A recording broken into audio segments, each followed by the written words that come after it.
Buenas tardes a todos y a todas. Muchísimas gracias por asistir al segundo ciclo de conferencias de Hacemos Barrio. Muchísimas gracias a los ponentes que no os robamos 2 horas de vuestro tiempo. Muchísimas gracias por querer bajar la medicina, la tecnología a pie de calle, a nuestros barrios, a nuestros vecinos. Porque es muy importante las personas que estamos aquí escuchando, pero sobre todo porque se queda grabado y nuestras conferencias las están viendo cientos y cientos de vecinos y vecinas de Albacete. Así que muchísimas gracias al presidente de universidad y a la junta directiva, a la presidenta de medicina y a su junta. Muchísimas gracias porque siempre estáis disponibles para organizar este tipo de cosas. Y que haciendo esta es otra forma de hacer barrio. Este centro sociocultural se llena todas las tardes de actividades donde pasan cientos y cientos de vecinos a hacer otro tipo de actividades, pero queríamos bajar la cultura, la ciencia, la tecnología, hacer otro tipo de forma de barrio. Y creo que el primer ciclo fue un éxito porque participaron más de 2.000 personas y creo que este también lo está siendo. Así que solo agradecer a los ponentes de verdad que hayan querido participar en nuestros barrios y a Virgilio que está ahí detrás, pero que es el promotor casi de todo y es el que lo deja inmortalizado para que lo podamos ver al día siguiente. Así que muchísimas gracias a todos y muchísimas gracias a vosotros, Raquel. Pues gracias, Ana. Sí, muchas gracias. Y gracias a todos vosotros, a los dos Antonios. Gracias también, José Manuel, por estar aquí. Y como decía Ana, poco más que añadir. Sí, ahora lo pondremos los micros. Buenas tardes también, Manuel, compañero. Ana, gracias al Ayuntamiento, junto con Virgilio Cencerrado, por este Hacemos Barrio y lo que decía Ana. Pues el fundamento de este segundo ciclo de conferencias es el de acercar otro tipo de actividades, que es el de sacar a la calle la cultura en todas sus disciplinas. Gracias a todos los que habéis y todas las que habéis hecho un huequecito en esta tarde estupenda de viernes para venir, que las puertas de este centro sociocultural compartido entre universidad y medicina, que ya sabéis que siempre aunamos esfuerzos para todo tipo de actividades que hacemos, somos prácticamente unos. Y las puertas de este centro, que es del Ayuntamiento, por tanto es de todos y de estas asociaciones de vecinos, pues son vuestras también. Gracias y que disfrutéis. Y gracias a los ponentes. Bueno, yo solamente reiterar el agradecimiento a los ponentes por vuestra colaboración desinteresada en este ciclo de conferencias, a la Facultad de Enfermería, no quiero que se me olvide, por su inestimable colaboración. Y bueno, y darle las gracias también a Ana, al Ayuntamiento, representado por Ana, concejal de barrios, porque quieras que no, ha confiado en los barrios, en este caso en Universidad de Medicina, en la organización de este ciclo de conferencias, lo cual pues es un poco de responsabilidad para nosotros, pero bueno, estamos encantados. Virgilio, ¿qué decir de él? Los que estamos aquí un poquito, el trabajo que desarrolla, no solo para la organización antes de la conferencia, sino para después. Es un trabajo que, bueno, no está agradecido lo suficiente. Y ahora ya vamos a presentar a los ponentes. Antonio Moreno Valladares es especialista en oftalmología, doctor en medicina por la Universidad de Castilla-La Mancha y licenciado en medicina por la Universidad de Salamanca. Actualmente es especialista en glaucoma del Complejo Universitario de Albacete, cirujano de glaucoma y polo anterior y miembro de la Unidad de Oftalmología Avanzada de Quirón Salud Albacete. También es miembro y fundador de teleglaucoma.com. Bueno, participa en estudios de investigación, en estudio multicentro de Visionaria Europa y trabajos trabucolostomía láser excimer, una palabra que se me atraganta un poco. Pero bueno, y tiene muchos reconocimientos, como es vicepresidente de Oftalmología de Castilla-La Mancha, miembro de la Sociedad Española de Glaucoma y miembro de la European Glaucoma Society, y tiene el segundo premio a lo mejor videocirugía del año, Eurotenia 2013. Por su parte, Antonio Donate es también licenciado en Medicina y Cirugía por la Universidad de Castilla-La Mancha, Facultad de Albacete, especialista, su MIR lo hizo también en oftalmología en el Hospital Clínico de Albacete, especialista en retina médica y quirúrgica del Complejo Hospitalario de Albacete, cirujano de cataratas, oftalmología infantil y rinopatía del prematuro y miembro de la unidad de oftalmología avanzada de Quirón Salud. Es profesor colaborador en docencia clínica y práctica de la asignatura de oftalmología en la Facultad de Medicina de Albacete. Y como investigador ha participado en los trabajos del tratamiento de membranas neurovasculares relacionadas con la miopía degenerativa en la Universidad Autónoma de Madrid y participa como investigador principal y subinvestigador en varios ensayos clínicos multicentros. Por su parte, José Manuel Ortiz Egea, también licenciado en Medicina y Cirugía, especialista en oftalmología, doctor en Ciencias Médicas por la Universidad de Castilla-La Mancha y máster en Telemedicina. Especialista en oculopastía y vías lagrimales del Complejo Hospitalario de Albacete. Es cirujano de cataratas y polo anterior y miembro de la Unidad de Oftalmología Avanzada de Quirón Salud de Albacete. También es profesor asociado de la oftalmología, de la Cátedra de Oftalmología de la Universidad de Castilla-La Mancha. Y ha colaborado en la investigación en el Instituto de Investigación de Discapacidades Neurológicas. Tiene el primer premio de comunicación de comunicación en vídeo en el 26 Congreso de la Sociedad Española de Cirugía Plástica Ocular y Orbitaria. Sin más, y damos paso para que hablen ellos, que son los que están aquí.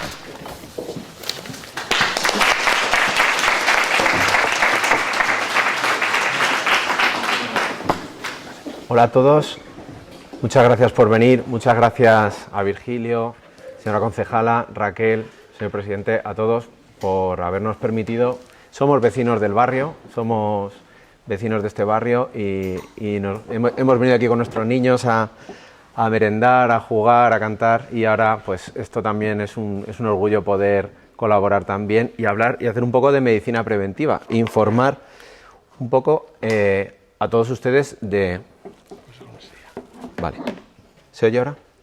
Informarles a todos ustedes pues qué es lo que va a pasar con sus ojos, porque nuestros ojos nos acompañan toda la vida. Nadie ha inventado todavía lo que es el trasplante de ojo, o por lo menos eso que sale en las películas de Blade Runner, de que un ingeniero genera un ojo para el replicante, pues eso todavía no lo tenemos. Entonces, ¿qué es lo que está pasando? Pues lo que está pasando es que con los últimos avances, tanto a nivel social como a nivel médico, y a nivel el desarrollo de las civilizaciones, está pasando que incluso países que tenían una menor esperanza de vida, sobre todo países en África, cada vez está aumentando más la esperanza de vida.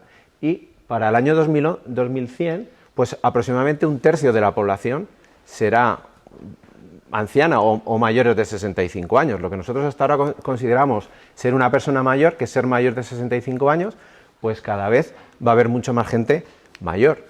Y bueno, esto es una frase que dijo el premio Nobel de Medicina, que dijo: en el mundo actual estamos invirtiendo más en cirugía plástica de mama, de silicona y tal, que en investigación, en cirugía estéticas, que en investigación para el Alzheimer. Pues esto es una realidad. Y en el mundo de la oftalmología, pues también pasa parecido. Es decir, hay enfermedades, nosotros sí que vemos nuestro ojo por fuera, pero no somos conscientes de todos los problemas que puede tener el ojo, que a lo mejor no está diseñado para aguantarnos si llegamos hasta los 100 años. Esta señora es una señora francesa, que es la persona más longeva conocida en el mundo, que cumplió 122 años. Bueno, pues esto que es una utopía o que se pensaba que es algo que entra dentro, esta señora sale en el libro Guinness de los récords, dentro de unas décadas no será tan excepcional. El porcentaje de personas centenarias en nuestro país en los últimos 10 años se ha duplicado. Y además es que nosotros sí que queremos vivir más años. Yo a mi hijo le pregunté ayer: ¿y cuántos años quieres vivir? Y me ha dicho: pues cuanto más mejor. Y todos pensamos lo mismo. Entonces, el objetivo no es si llegaremos a los 100 años, que probablemente con los avances médicos llegaremos a los 100 años. esa no es la pregunta es con qué calidad de vida y en qué condiciones. Y me imagino que aquí todos los que quieran vivir hasta los 100 años les gustaría pues, tener una buena salud visual. Eso es la cuestión importante. ¿Cómo vamos a sortear pues, las limitaciones funcionales y las capacidades que nos van a ir surgiendo por el propio envejecimiento? Incluso sin tener ninguna enfermedad en concreto, ya solamente por el hecho de vivir hasta los 100 años, pues va a traer unas consecuencias en el ojo. En este estudio que les he traído, pues se analizó la calidad de vida de las personas centenarias y lo que se dieron cuenta es que hasta el 75% presentaban algún grado de disfunción visual. También tenían disfunción o discapacidad auditiva, pero no sé, directamente el tener un déficit de audición no se relacionó con depresión, sin embargo, la pérdida de visión sí que se relacionó con mayor depresión, porque el órgano de visión, la verdad es que es fundamental, sobre todo para nuestras actividades de ocio. O sea, es mucho más limitante perder la visión que, por ejemplo, perder otros sentidos como la audición. Imagínense que ustedes tienen, esta es la primera cámara de 35 milímetros que se fabricó en serie, fue en el año 1913, ya han pasado más de 100 años, imagínense que esa cámara la tenemos que utilizar nosotros el resto de nuestra vida y con esa tenemos que funcionar. Bueno, pues va a haber partes de la cámara, que es lo que vamos a hablar aquí, que nosotros vamos a poder reemplazar o mejorar o sustituir por otras piezas, pero va a haber otras partes del ojo que no las vamos a poder sustituir o reemplazar o curar. Pues, ¿qué es lo que tenemos que hacer en ese caso? Pues tenemos que prevenir. ¿Y cómo prevenimos? Pues diagnosticando de forma precoz y con una serie de medidas que ahora explicarán mis compañeros de higiene y de salud visual, ¿vale? Realmente el ojo es como una cámara de fotos, funciona muy parecido.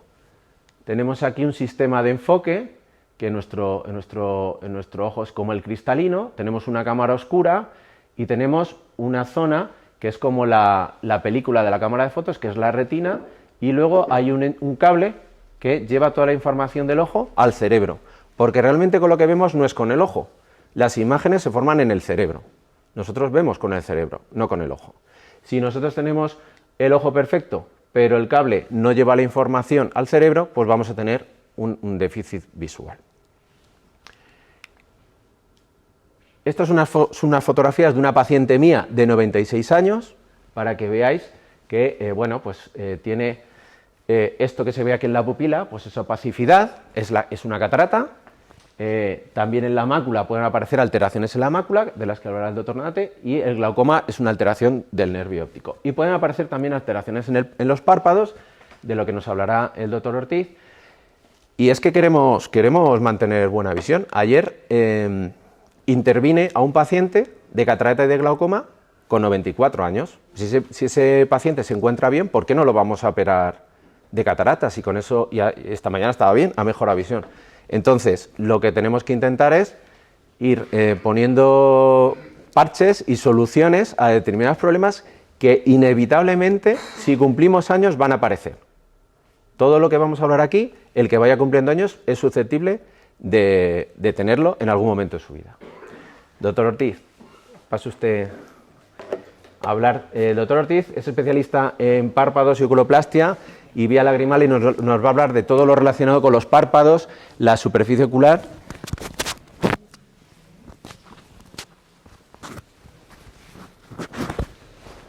Hola.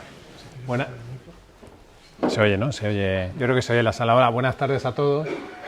Pues gracias a Antonio. Antonio es un orador maravilloso. Llevo muchos años con él y la verdad que da gusto escucharte, Antonio.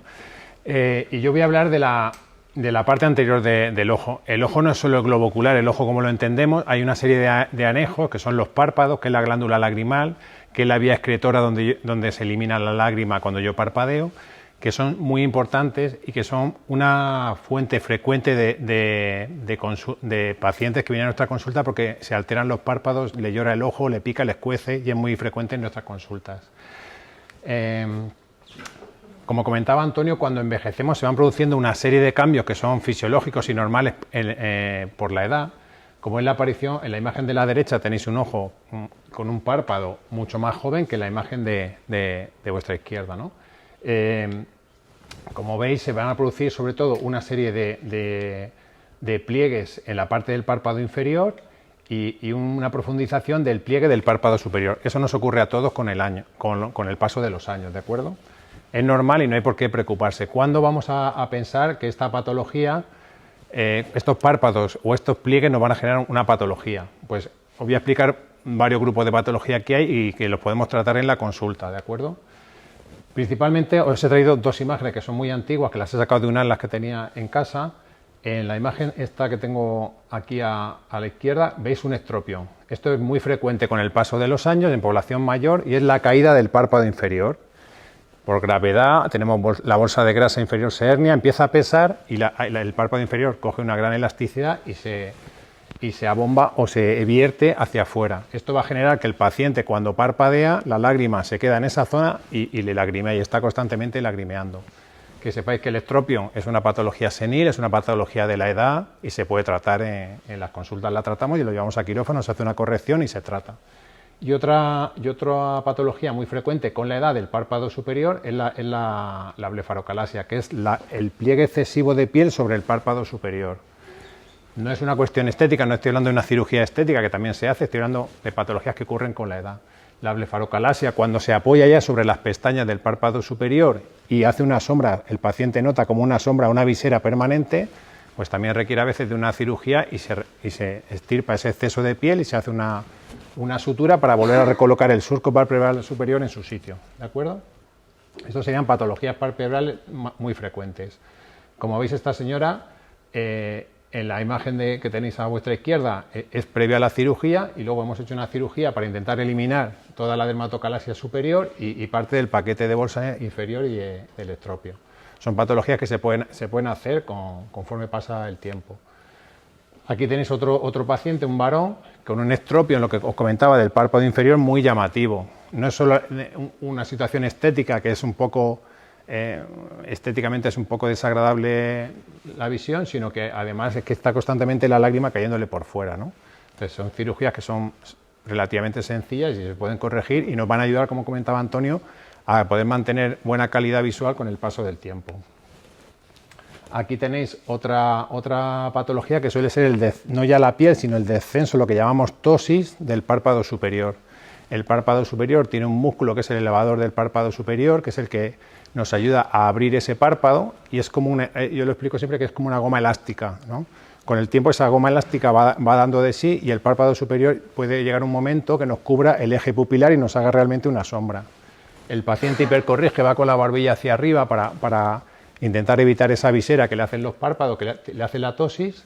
Y bueno, también que sepáis que hay una cirugía sobre el músculo, la aponeurosis del elevador, que retensamos esa aponeurosis y podemos volver a levantar esos párpados y el paciente no tiene que ir por la calle con el mentón arriba para poder ver y sortear su ptosis palpebral, ¿vale?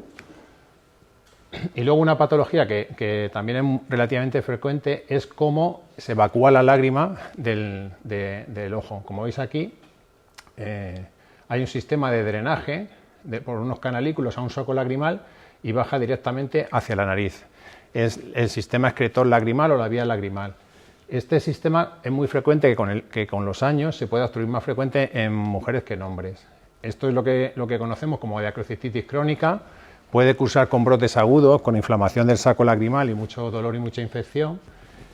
Y es una patología que suele también ser muy limitante, porque te genera dolor, te genera mucho lagrimeo, una constante legaña purulenta y es una patología que también se puede resolver y que nos va a aparecer a un porcentaje de los que estamos aquí, conforme cumplamos los 100 años que nos comentaba Antonio, pues tendremos la diacrocistitis crónica y tendremos que ir a ver si nos operamos o no nos operamos, ¿de acuerdo?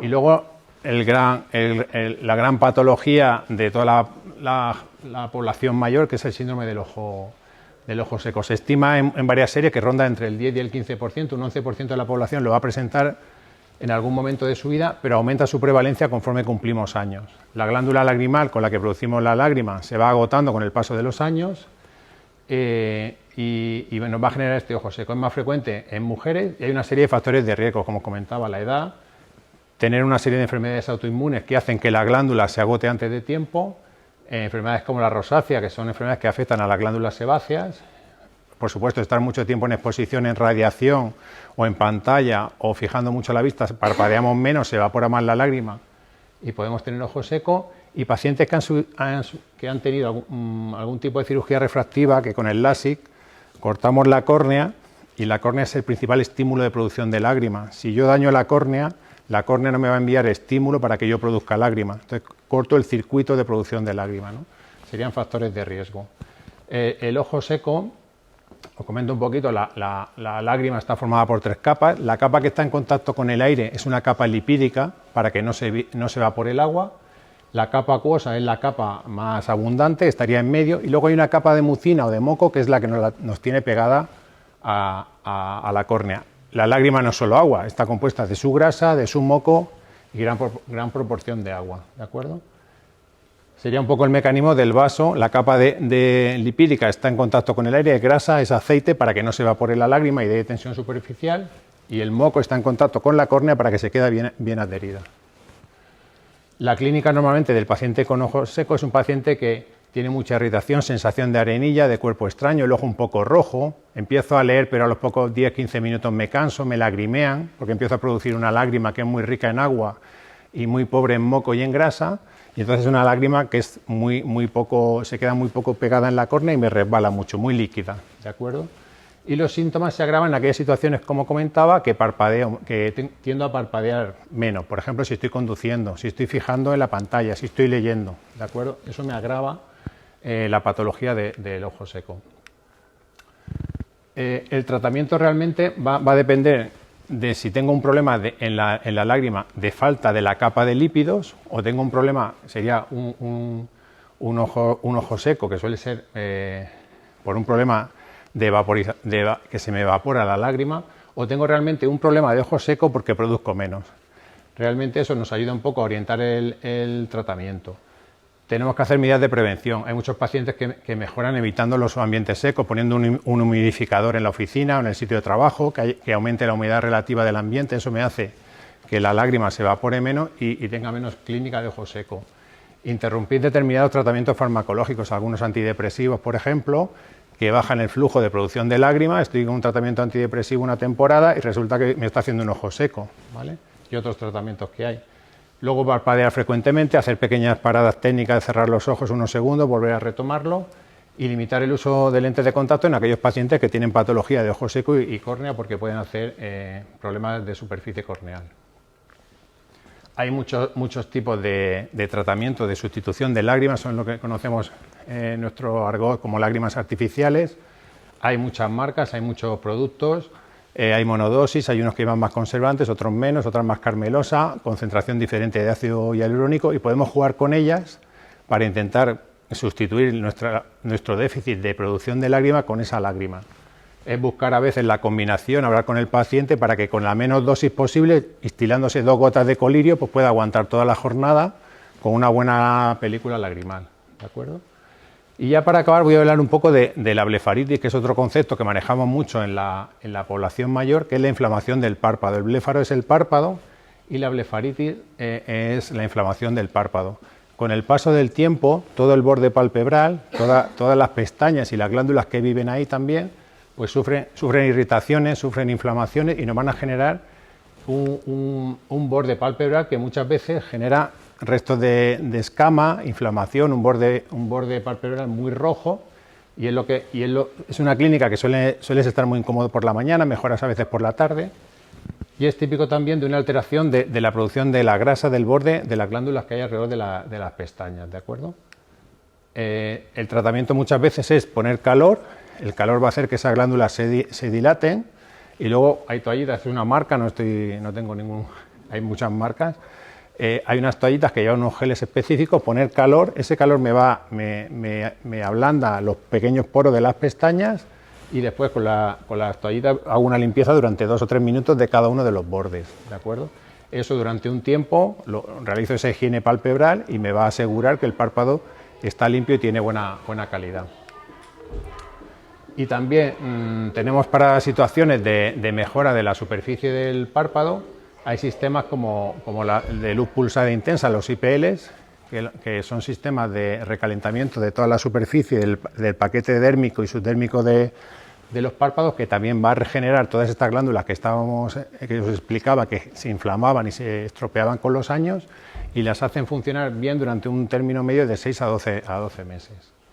Pues nada, esto es un poco lo que yo quería contar de la parte de párpados y ojo seco y lágrima de los pacientes mayores, o lo que puede ocurrir con el paso del tiempo. ¿Continúas tú, Antonio? Sí. Uy, el micro.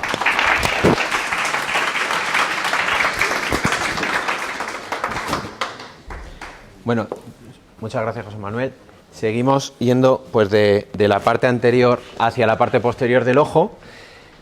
El primer signo que nosotros notamos de que nos estamos haciendo mayores es un gesto que solemos hacer muchas veces, que es alejar un poquito. La mayoría de los que estamos aquí ya nos ha pasado o nos está pasando, ¿no?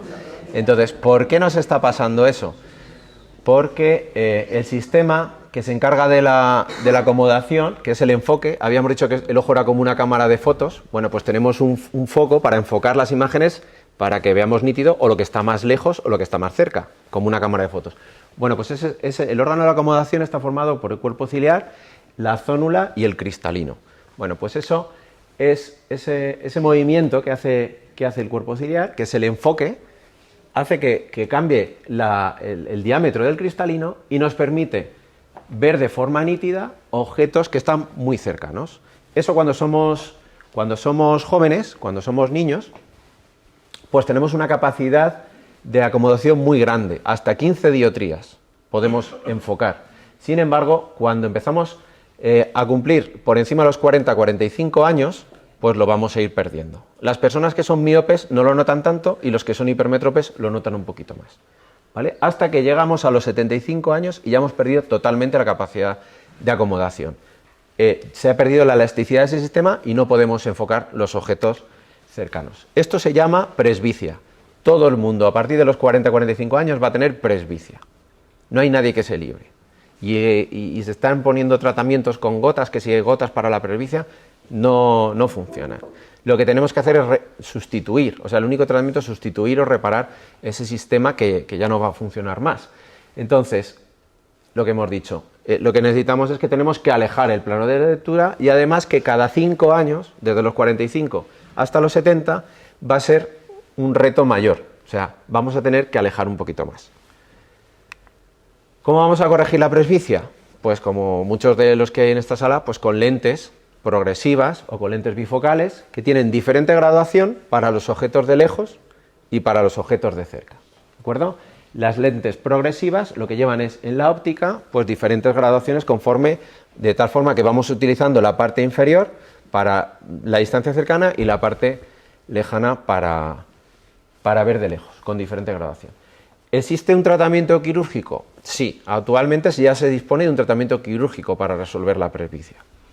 Hay una cirugía láser que de momento no está conseguida y además tiene el problema que tiene es que el realizar un LASIK, una cirugía láser, tú te lo haces ahora con 50 años, te haces un LASIK para quitarte la presbicia y sabes que va a ir evolucionando la presbicia, con lo cual el problema no es definitivo.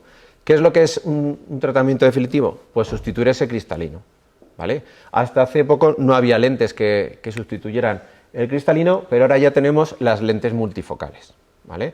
La lente multifocal es como un ojo biónico, una lente con un diseño especial que tiene esos circulitos que ven ustedes ahí, que esos circulitos lo que van a permitir es que dentro de nuestro ojo lleguen varias imágenes, ¿vale? Va a llegar una imagen nítida de un objeto lejano, una imagen de un objeto intermedio y otra imagen más nítida de un objeto cercano. Se llaman también trifocales porque generan 3 focos dentro del ojo. Vale, ¿qué es lo que hay que hacer? Pues es una cirugía que, bueno, hay que intervenir al paciente, hay que sustituir el cristalino, a veces se hace en conjunto a la cirugía de la catarata y otras veces hay pacientes que a partir de los 50 años ya deciden que quieren no usar, o sea, realmente es una cirugía estética para no usar las lentes progresivas, ¿vale? Y lo que hacemos es implantar una lente multifocal, ¿vale? Hay muchos modelos, hay diferentes tipos de ópticas y el objetivo es ese, que tengamos a distintas distancias la mejor visión posible. También requiere un periodo de adaptación y nos tenemos que operar de los dos ojos, primero de uno y luego del otro. No tiene sentido operar un ojo y el otro no intervenirlo. Entonces esto nos permite ver a diferentes distancias, ¿vale? Dependiendo del tipo de lente, pues vamos a tener o mejor visión de lejos, o menos visión de cerca, o mayor visión de cerca. Y la calidad visual también va a diferenciar un poquito porque, el diseño de la lente pues va a tener unos saltos entre una graduación y otra, y a veces hay algún rayo de luz que se escapa y se puede formar un pequeño halo. Entonces, bueno, nosotros lo que hacemos cuando llega el paciente a la consulta, preguntamos cuáles son las necesidades visuales. Pues una persona que no conduce y quiere leer, pues es un tipo de lente, quiere leer sin gafas, porque al final la visión cercana forma parte de nuestras actividades de ocio más frecuentes. Bueno, pues en función a las necesidades de cada paciente, pues existe una lente ideal. Y hacemos un estudio para ver si sería indicado o no el implantar este tipo de lentes. Junto con esta patología, que es la presbicia, conforme vamos cumpliendo años, ¿qué es lo que va a aparecer? Que aparte de perderse la acomodación, aparece la catarata. La catarata es una opacidad del cristalino. El metabolismo del ojo, pues del cristalino, se va perdiendo. Conforme vamos absorbiendo más luz, el cristalino se va pacificando por esa luz que absorbe durante nuestra vida. Incluso hay veces que hay cataratas en gente joven, como este paciente. Veis que tiene como un puntito blanco ahí en el cristalino, ¿no? Y esta es una catarata senil. ¿Cuál es el tratamiento de la catarata? Pues quirúrgico. ¿Cómo notamos que tenemos catarata? Pues empezamos a ver borroso, empezamos a ver peor por la tarde, por la noche. Notamos que conforme va siendo más opaca el cristalino, va entrando menos luz dentro del ojo. Y una de las cosas que paradójicamente sucede es que, como la catarata induce una miopía en el ojo, cuando nosotros antes usábamos gafas de cerca, podemos notar que ahora vemos mejor de cerca. Pero no es porque se nos esté quitando la presbicia, es porque el cristalino está aumentando de tamaño y está modificando su capacidad de enfocar, ¿vale? Y vemos peor de lejos, pero paradójicamente vemos mejor de cerca. Bueno, esto es lo que sucede, y ya os digo, la catarata es algo que si vamos cumpliendo años, vamos a tener que operarnos de la catarata seguramente. Es la cirugía que más se hace en el mundo. La cirugía más frecuente en el mundo es la cirugía de la catarata. Ese cristalino que va absorbiendo toda la luz que nosotros durante el paso de los años, pues se va volviendo más opaco y se vuelve más consistente. Y entonces lo que tenemos que hacer es sustituirlo. Vamos a pasar aquí un poco la presentación. Bueno, os iba a poner una imagen de cómo es la cirugía del cristalino, pero bueno, pues básicamente consiste en hacer una incisión en la córnea. Es una cirugía que se hace con gotas, con anestesia local. Es una cirugía que dura entre 10 y 15 minutos y lo que hacemos es vaciar el cristalino y dentro del saco cristalino ponemos una lente intraocular, que puede ser una lente monofocal y el paciente necesita gafas de cerca, o ya como disponemos de lentes multifocales, pues podemos utilizar una lente que nos permita ver en visión lejana y visión cercana también. Y nada más, vamos a continuar con el doctor Donate, que es especialista en retina y vitrio, y nos va a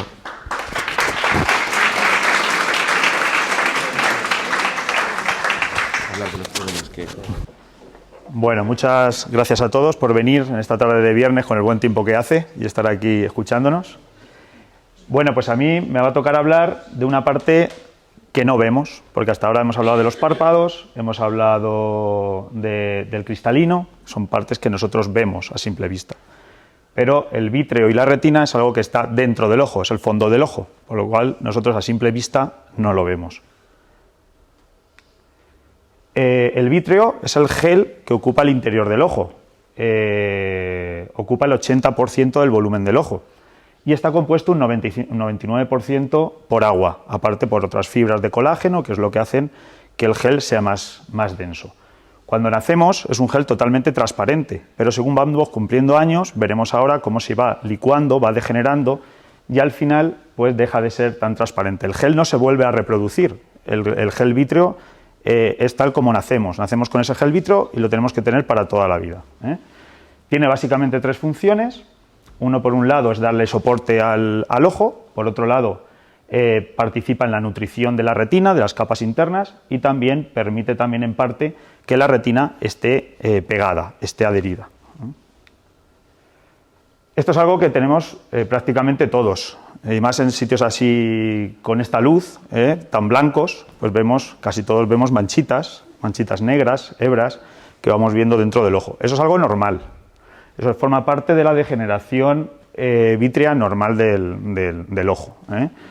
¿Qué no sería normal? Pues empezar a ver relámpagos, destellos de luces, sombras, como ahora veremos. Pero el hecho de ver, por ejemplo, como vemos aquí, estas imágenes mirando al cielo, que vemos esas hebras, eso forma parte de la degeneración normal. De hecho, es muy común la consulta al oftalmólogo diciendo que ve moscas. Eso es algo muy, muy común, que lo vemos todos los días. A eso le llamamos nosotros miodesopsias. Después, si se va degenerando poco a poco más el vítreo, pues llega a ocurrir una patología que se llama desprendimiento de vítreo. En ese momento, de forma brusca, empezamos a ver como destellos de luces, después como una telaraña más grande, y en ese caso es conveniente acudir al oftalmólogo. Es algo normal que en la mayor parte de los pacientes, a partir de los 40 y 70 años, ocurre en la mayor parte de la gente. Y un 90% ocurre sin complicaciones, simplemente da lugar a esa visión de telaraña, va cediendo poco a poco, va desapareciendo con el tiempo, a veces no desaparece del todo, pero el 90% ocurre sin complicaciones.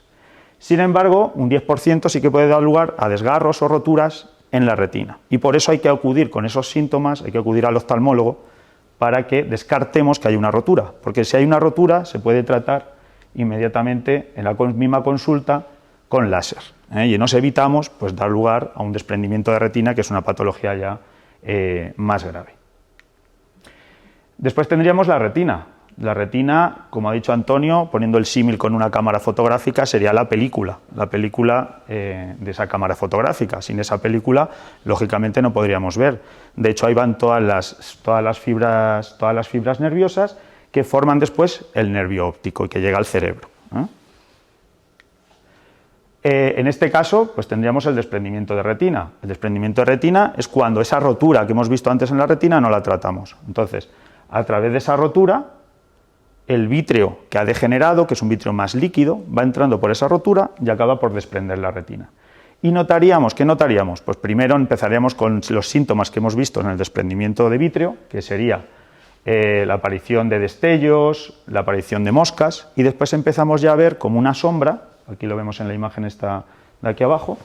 Esa sería la visión normal, y aquí es cuando empezamos a tener un desprendimiento de retina. Empezamos a ver como muchas manchas y después una sombra o una pérdida de campo visual, como una tela. Esa tela va poco a poco aumentando hasta que llega a ocupar totalmente la parte central y entonces perdemos completamente la visión. Cuando tenemos estos síntomas es urgente acudir al oftalmólogo. Como hemos dicho, la retina es el tejido nervioso que tenemos a nivel ocular y que a partir de esas fibras nerviosas dan lugar al nervio.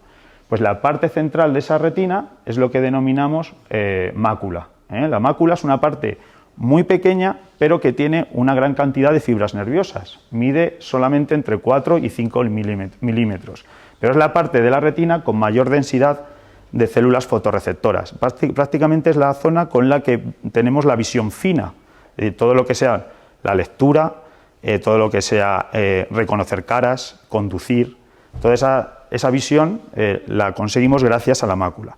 Si la mácula la tenemos dañada, lógicamente todo ese tipo de actividades no las vamos a poder realizar. Y esa mácula va a ir envejeciendo con los años. Igual que el resto de partes del ojo, va a ir envejeciendo. Aquí tenemos 3 personas, un niño pequeño que tiene esa retina totalmente sana, muy brillante, con un reflejo muy típico del fondo de ojo de la gente joven, una persona de mediana edad, que ya empieza a tener pequeños, el brillo ese va desapareciendo y después empieza a tener como unos puntitos amarillentos que vemos por esta zona. Esa zona, esos puntitos, esos puntitos son signos ya de envejecimiento ocular. Ese envejecimiento se produce por el estrés oxidativo, es decir, en nuestro ojo estamos trabajando con él a lo largo de toda la vida, igual que se forma la catarata por esa luz que nos entra todos los días en el ojo, el hecho de forzar la vista, el hecho de ir envejeciendo, ese estrés oxidativo es lo que da lugar a que se vaya dañando también y vaya envejeciendo la mácula. Por estos puntitos son esos signos de envejecimiento del metabolismo de las células de la retina. Y después tenemos aquí una persona ya mayor, de unos 80 años, que empieza a tener ya la mácula afectada por esas drusas más grandes, que en este caso pues ya tendría una degeneración macular. La degeneración macular asociada a la edad es una enfermedad degenerativa, progresiva, que vemos en la gente mayor y que es la principal causa de ceguera legal en los pacientes mayores de 55 años. La ceguera legal aquí en España está definida como una visión menor del 10%. Entonces, es la primera causa a partir de esa edad. Y de hecho, 1 de cada 4 pacientes mayores de 60 años va a tener degeneración macular, algún tipo de degeneración macular. Esto va a ir aumentando con la edad. Así, un 40% de los mayores de 85 años tienen degeneración macular. En el mundo, en 2020, se estimaba que había 196 millones de personas afectadas y para el 2040 se estima que van a ser 288 millones. Es decir, es una auténtica pandemia. En España, actualmente hay unas 700.000 personas, pero es una patología que está muy infradiagnosticada. No todo el mundo, a partir de los 65 años, hace controles del fondo de ojo para ver si hay degeneración macular o no. Hay 2 tipos, no me voy a entretener más en esto. Hay una forma seca, que es la más frecuente, que progresa más lentamente y que no tiene tratamiento curativo. Y después hay una forma húmeda, que es la menos frecuente, pero es mucho más agresiva, más rápida, mayor pérdida de visión y requiere un tratamiento urgente. Y estos serán los síntomas cuando tenemos degeneración macular. Empezaríamos a ver torcido las imágenes, si vemos las líneas, empezamos a ver las torcidas, eso es lo que nosotros denominamos metamorfopsias. Después aparecen manchas fijas en el campo visual. Esas manchas no son como las moscas que hemos visto antes, que se mueven cuando movemos el ojo, sino que están fijas. Aquí vemos cómo vería un paciente con una degeneración macular. Vemos que tiene esas manchas y no ve la cara de la niña. Y después, si avanza más, tendríamos una alteración ya de la percepción de los colores, más metamorfosia, más pérdida de visión central y vemos aquí una imagen de una degeneración macular más avanzada. ¿Factores de riesgo para esta patología? Pues lo que hemos dicho, la edad es el principal factor de riesgo, pero después hay cierta predisposición genética, es decir, si hay pacientes que vienen porque sus padres, sus hermanos tienen degeneración macular, les están pinchando en el ojo tratamiento, en esos casos puede aparecer la degeneración macular antes también, entonces es conveniente hacerse controles antes. El tabaco es un importante oxidante, entonces el tabaco, igual que es malo para otras cosas, también para la mácula. Gente que tiene una dieta más rica en grasas saturadas, en colesterol, gente obesa, el colesterol, la hipertensión, la diabetes, todo esto predispone también a la degeneración macular, igual que la exposición a la luz solar. Es muy importante, ya no solo por el riesgo de tumores oculares, sino también por el riesgo de degeneración macular, las gafas del sol, ¿vale? Para prevención, pues evitar los factores que hemos dicho.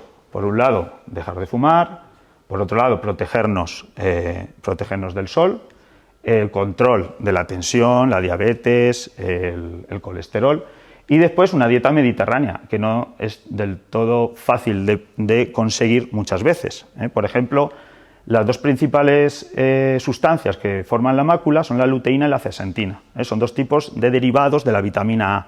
La luteína se encuentra sobre todo en los vegetales de hoja verde, sobre todo en el brócoli, las acelgas, las espinacas. La zeaxantina la encontramos en la zanahoria, por ejemplo, pero por ejemplo la yema de huevo tiene mucha más concentración de zeaxantina. La vitamina C, muy importante como antioxidante, los ácidos grasos omega 3, sobre todo en los pescados azules, tipo salmón, sardina, caballa. La vitamina E, que lo encontramos en el aceite de virgen extra, de oliva, siempre en una dosis pequeña. El zinc, que lo encontramos en los cereales integrales, el cobre en los frutos secos, sobre todo en las nueces, Y después hay una sustancia antioxidante que es el resveratrol, que de hecho muchas vitaminas de las que mandamos llevan este componente y se encuentra en el vino. De hecho, una copa de vino al día pues, es saludable, no solamente de un punto de vista cardiovascular, sino también para la degeneración macular. Y otro lado también es otra forma es también la prevención. El diagnóstico precoz. Entonces, hay que saber distinguir esos síntomas que hemos visto. Pues, por ejemplo, los pacientes que nosotros vemos en la consulta, les proporcionamos una rejilla de Ansler. Es una cuadrícula simplemente que tiene unas líneas horizontales y verticales en fondo negro con un punto en el centro. Entonces, les hacemos a los pacientes que se vayan controlándose ellos en casa. Se tapan primero un ojo con sus gafas de cerca, miran las líneas y si las empiezan a ver de golpe, de forma brusca, torcidas o una mancha negra en el centro, enseguida deben consultar, ¿vale? Porque fijaros en cómo verían la rejilla los pacientes con una degeneración macular más incipiente y los que tienen una degeneración macular más avanzada. Porque esto tiene tratamiento, una degeneración macular húmeda tiene los tratamientos que son unas inyecciones que administramos dentro del ojo para tratar esta patología cuando es húmeda, cuando hay líquido, hay sangre. Cuando es seca no hay tratamiento curativo, pero mandamos complejos vitamínicos que tienen todas esas vitaminas, todos esos compuestos que hemos visto anteriormente. Y últimamente, hace unos meses, se ha aprobado en Estados Unidos un fármaco que parece detener, en algunos casos, la degeneración macular seca, que eso es un gran avance, ya que en estos pacientes no teníamos ningún tratamiento. También se inyecta y estamos esperando a que lo aprueben aquí en Europa. Y finalmente unas pinceladas de otra patología que cada vez vemos más, que es la retinopatía diabética. Los pacientes diabéticos van a ser diabéticos, los diabéticos tipo 1 van a ser diabéticos toda la vida, desde niños, pero cada vez más vemos diabéticos tipo 2 en gente más mayor. Entonces, en esos casos, pues es muy importante también la prevención, ver el fondo de ojo y hacer tratamiento. Es la causa, de hecho, de la retinopatía diabética es la causa más frecuente de ceguera legal en pacientes jóvenes, menores de 50 años. Y en estos casos, pues hasta el 98% de los pacientes después de 20 años diabéticos tipo 1 van a tener retinopatía diabética y un 60% de los tipo 2. Entonces es muy importante advertirles de que controlen el azúcar, la tensión, etcétera, ¿vale? El edema macular diabético, que es otra causa de la diabetes, que es la causa más frecuente de pérdida de visión. Y en estos casos, muy, muy importante controlar la enfermedad y hacer controles de fondo de ojo. El fondo de ojo es algo que si no vemos los oftalmólogos o no hacemos una retinografía para verlo, no lo vamos a ver. Van a acabar viniendo cuando ya tienen afectada la visión. Entonces es muy importante en un diabético tipo 1 hacer un primer examen en los 3-5 años primeros y después anual o dependiendo del grado de retinopatía. Y en los diabéticos tipo 2, en el momento del diagnóstico y siempre después hacer un seguimiento estricto dependiendo del grado de retinopatía y si no de forma anual. Y bueno, esto es lo que os quería contar de la retina y el vitrio. Ahora pasamos con el doctor Moreno, que va a hablaros del nervio óptico, ¿vale? Gracias.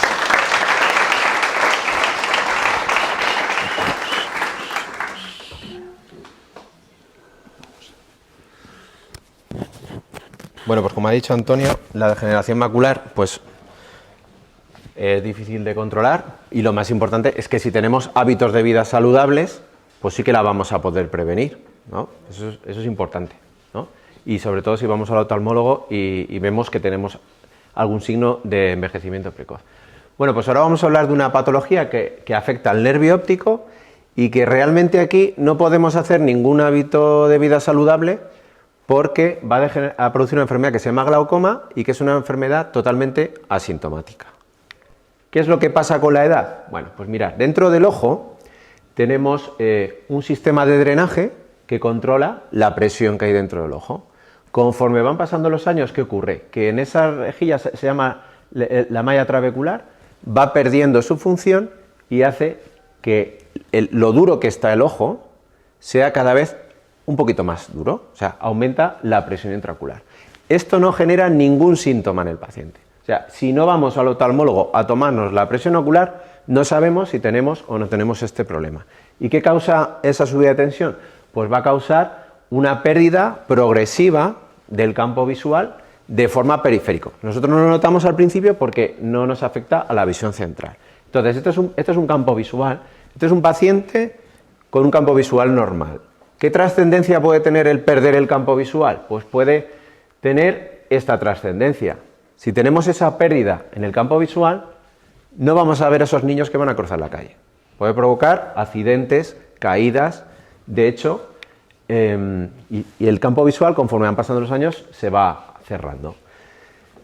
Es una enfermedad, como la degeneración macular, también muy limitante. Y además es asintomática. El 50%, como ha dicho antes Antonio, el 50% de los que tienen glaucoma, que es una forma prematura de envejecimiento del nervio óptico, no saben que lo tienen porque nunca han ido al oftalmólogo a tomarse la tensión o a ver el campo visual o el nervio óptico. ¿Está disparándose la prevalencia de glaucoma? Pues igual que como la degeneración macular, está aumentando muchísimo, porque la población está envejeciendo mucho. Y por encima de los 88 años, ya el 10% de las personas tienen glaucoma y van a ir perdiendo campo visual. Pero hay gente que lo tiene mucho antes. Entonces, a partir de los 50 años se recomienda chequear la presión intraocular y ver si hay algún signo de glaucoma. Tanto la degeneración macular como el glaucoma son enfermedades asociadas al envejecimiento y que son causa de ceguera y de disfunción visual. Y afectan, favorecen que un anciano se caiga, tenga una caída, y también afecta al reconocimiento facial y es muy limitante, también puede afectar al campo visual central, aunque no lo percibamos al principio, pero también puede afectarlo. ¿Qué tenemos que hacer? Venir al oftalmólogo para que nos tome la tensión, nos explore el nervio óptico y veamos el campo visual. Nosotros estamos cada vez intentando diagnosticar el glaucoma lo antes posible. Entonces, ya con un alta estudiando el nervio óptico con estos aparatos que ven la capa de fibras nerviosas. El nervio óptico es como un cable que tiene 1.200.000 fibras. Pues nosotros no podemos contar esas fibras, pero sí podemos detectar que por una zona se están perdiendo esas fibras, mucho antes de que aparezca ningún otro síntoma en el campo visual. Entonces, a partir de los 50 años, el ir al oftalmólogo para tomarse la tensión y estudiar cómo está envejeciendo nuestro nervio óptico nos puede evitar que podamos tener una ceguera secundaria al glaucoma, ¿vale? Porque es la segunda causa de ceguera en el mundo. ¿Veis? Entonces estudiamos y vemos una progresión y podemos decir si un paciente va a requerir tratamiento o no va a querer tratamiento en función a la edad. Pues este paciente que tiene ya tiene una pérdida con 45 años, pues esto es un paciente enfermo de glaucoma. Y la pérdida va a ser así, al principio no notamos nada, va perdiéndose el campo visual y al final nos queda, no es una limitación total, pero nos deja una visión como si miráramos por el ojo de una cerradura, ¿vale? Todo lo que perdamos no lo podemos recuperar. Hemos dicho que antes había cosas que se podían tratar, esto no lo podemos recuperar. El nervio óptico no tiene recambio, lo que tenemos que hacer es prevenir y detectar la pérdida. Cuando detectamos que hay una pérdida, pues el tratamiento consiste en poner gotas para bajar la presión intraocular, hay tratamientos láser, hay cirugía y lo más importante es prevenir. Hay personas que tienen mayor riesgo, si tienes algún familiar con glaucoma, personas miopes, personas de raza negra tienen mayor riesgo, pero todos podemos tener algún signo de envejecimiento. De hecho, es el símbolo del lazo verde, es el símbolo de la Semana Mundial del Glaucoma que fue la semana pasada. Es decir, es una patología que antes no se conocía, cada vez conocemos más y tenemos que prevenirla si queremos llegar a tener los 100 años con una buena calidad visual. Y ya para concluir, pues en resumen, es muy importante, ya sabéis qué es lo que va pasando conforme vais envejeciendo, pues hay determinadas visitas que son recomendables al oftalmólogo, hay cosas que podemos curar, hay otras que no, pero sí que podemos prevenirlas con un control de los factores de riesgo, aplicando el tratamiento antes de que haya una pérdida irreversible y sobre todo llevando hábitos de vida saludables. Muchas gracias a todos.